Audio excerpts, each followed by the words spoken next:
Hey everybody, it is Kristy and Kate, and we are back with another episode of After the Pause after a really long break. Kate, it's really good to see you tonight. It's good to see you too. It's been a very long time. So, welcome back to It you, has. Kristy.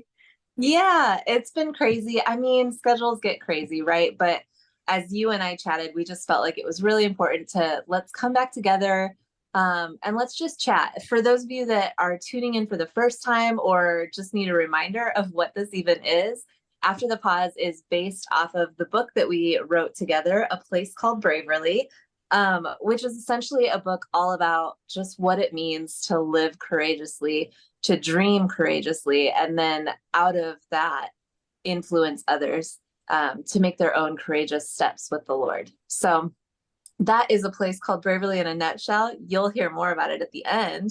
But tonight, one of the things that we just wanted to chat through is this idea of brave living in the midst of tension. Tension is kind of, it's like is it a buzzword? Would you call it that? I don't know, I don't because it know. happens a lot. It's And when you definitely hear that everywhere. word, yeah, when you hear that word, I mean, it automatically just does something to you, right? Like you hear tension and like your muscles just go tight. Yeah. So we want to talk about like what does it look like when we say brave living in the midst of tension? Like how does that practically play out? And I had jotted a couple things down. There's like some key things that I think of and that I kind of default to when it comes to this idea of actually being courageous in the midst of tension. Because tension happens, like we said, all the time. Sometimes it's really obvious, sometimes it's a little more subtle.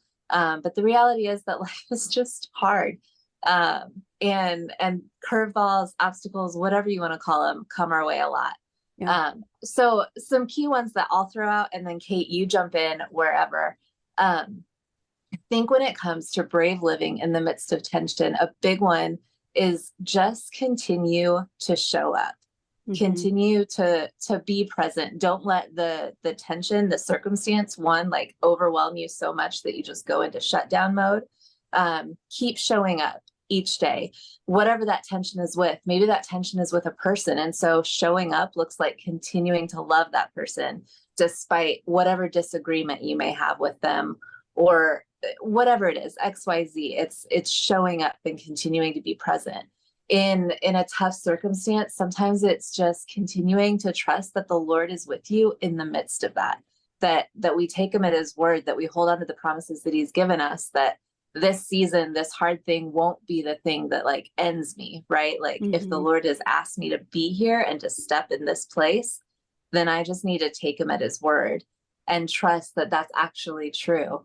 Um, so yeah, holding on to those promises, kind of embracing the struggle that it is and continuing to be present in the situation. And then another one, and we did talk about this one in the book, and it was actually out of a chapter that you wrote. It's this whole idea of like praise before our breakthrough. Mm. And in that, I guess, like embracing worship in the midst of tension. Because it does something. One, it puts our eyes on the Lord. Again, that whole like trusting him, taking him at his word. But I'm reminded of the stories that you talked about in the book. A big one was Joshua and the Battle of Jericho, Jericho, the fortified city, and that the people, as they marched around, the Lord called them to march around this like seemingly impossible place to Hmm. penetrate.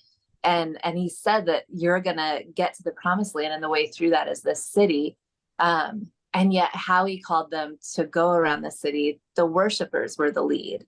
Yeah. And so that's where that phrase really, I mean, it kind of represents that of praise before our breakthrough. The people praised the Lord even before they saw an end to that tension that they were feeling. Yeah. And there's something just really beautiful in living that way, really hard and really Hmm. beautiful. Yeah, totally. No, I think that's so good. I think that tension is it's such an interesting topic because it's really difficult. And tension shows up in so many different areas, like you said, where like it could be a conflict with somebody, it could be, yeah, just tension in our own walk with the Lord. I think for me, like as I thought about what does it look like to live courageously in the midst of tension, I just kept remembering that like it's so it feels so much easier to ignore the tension and to like act like it's not there or to like just skim over it. But like true courageous living in the midst of tension, I think is going headlong into it. Maybe it's not that like you're charging into it to just like stir everything up, because I don't think that's courageous. But I think that living courageously in the midst of tension does acknowledge that it's there, and it acknowledges that there's conflict or there's hardship or whatever it looks like. I think choosing to look at it in the face and figure out a way forward in the midst of it, or like, or to kind of sit in it. I think sometimes that is a very valid thing to do as well. I think that is one of the most courageous things that we can do.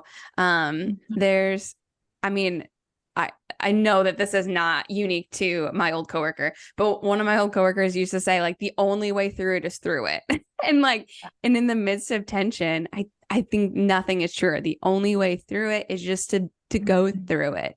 And to show up, like you said, day after day, bringing all that you can for that day, and trying to move forward as best as you can.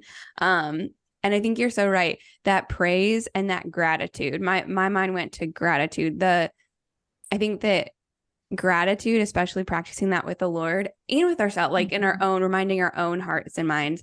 I think that gratitude is one of like the most overlooked things that we can practice that has such a big impact on our hearts and our minds.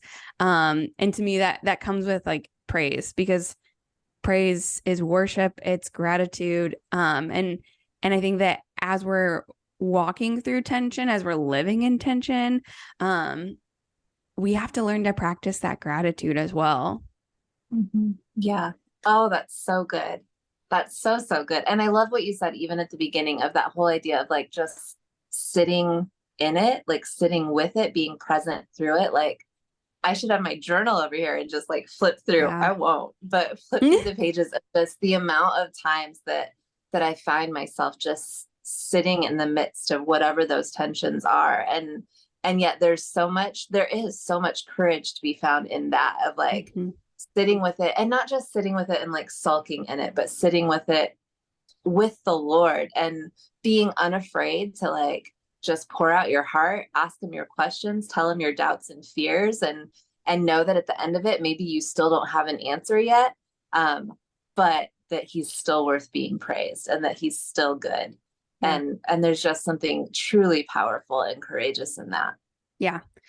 And I think, you know what, like, I don't know what tension like you're going through. I think that tension in and of itself, like that, the very idea and the concept of it, sometimes it doesn't ever go away. Sometimes like tension is just tension. And so keep showing up in that, keep choosing courage in the midst of that. Don't run from it. But embrace it and walk in it as best as you can. Man, I think that this is such a good conversation, and there's even more that we can dive into, but this is just the start of the conversation. And friends, we are so happy that you could join us tonight as we just talk about what it looks like to live courageously in our everyday lives. There's so much that we all walk through, and we want to walk with you in that.